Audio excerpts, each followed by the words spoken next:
Good evening, esteemed board members and Superintendent Barnett. I thank you for the opportunity to be here to discuss the work that my team from the School Improvement Department and I have.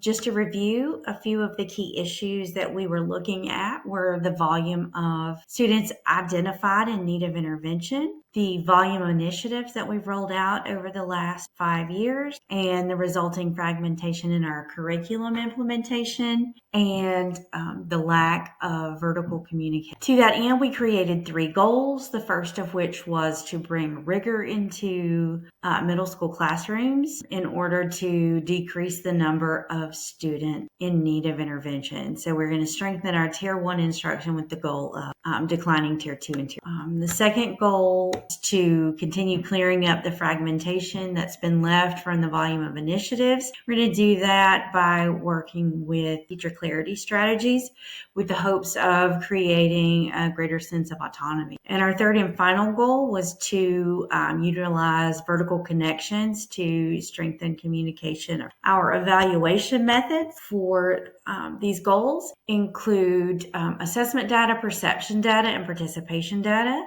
The assessment data that we'll use includes milestones, Beacon, district benchmarks, ILC data, and my perspectives. The survey data includes our Hanover surveys as well as teacher feedback, and our participation data includes MTSS and RTI data, program participation for Bridges to Literacy, as well as our Achieve 3000 data. And on the local school level, we have taken a deep dive into our RTI rosters. We've eliminated our MBI time, moving away from the whole concept of forced intervention, moving our interventions to our connections period. We've began the vertical communication process inside of our content departments, and we are continuing our teacher clarity initiative through continued professional learning. As we move forward, we're going to continue with that teacher clarity and move that from implementation to fidelity. We're going to continue looking at what we can pare down as far as initiatives. We're going to develop a system of accountability for our standards of practice as well as our communication. Along the way, we've had to create some pivots. We had to modify our approach to MTSS. We came in a little bit heavy-handed, and there was the impression that we wanted to move away from identifying kids for RTI, and that was just not the case. We're just trying to make sure that we're matching up students with their correct intervention. Looking ahead, we know there's going to be additional changes necessary as the ELA standards change. We will continue to look at the speed with which we're implementing.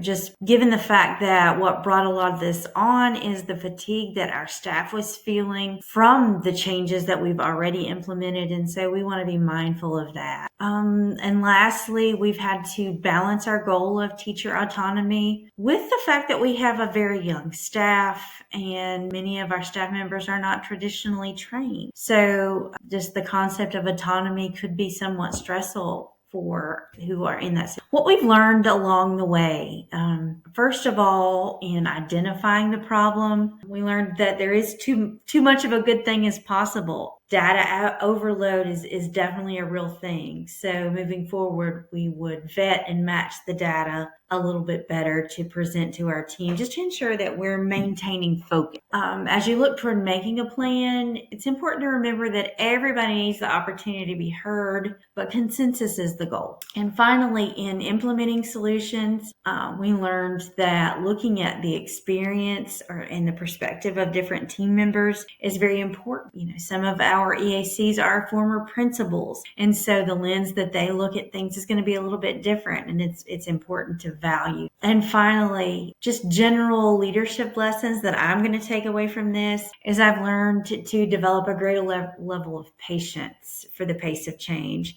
Doing too much too soon can be counterproductive to our goal. And so you got to have a level of fortitude to bring about last. I also learned that leading your peers is a little more difficult, and it requires you to develop a tolerance for healthy conflict. And for me, initially, that was an issue. I also learned that leadership requires intentional listening. Otherwise, you run the risk of showcasing your own agenda, and that can be off-putting. And so that's a lot that I've taken away from this. And again, I want to thank members of the school board and Mr. Barnett for this opportunity for growth for our district as well as my own professional growth.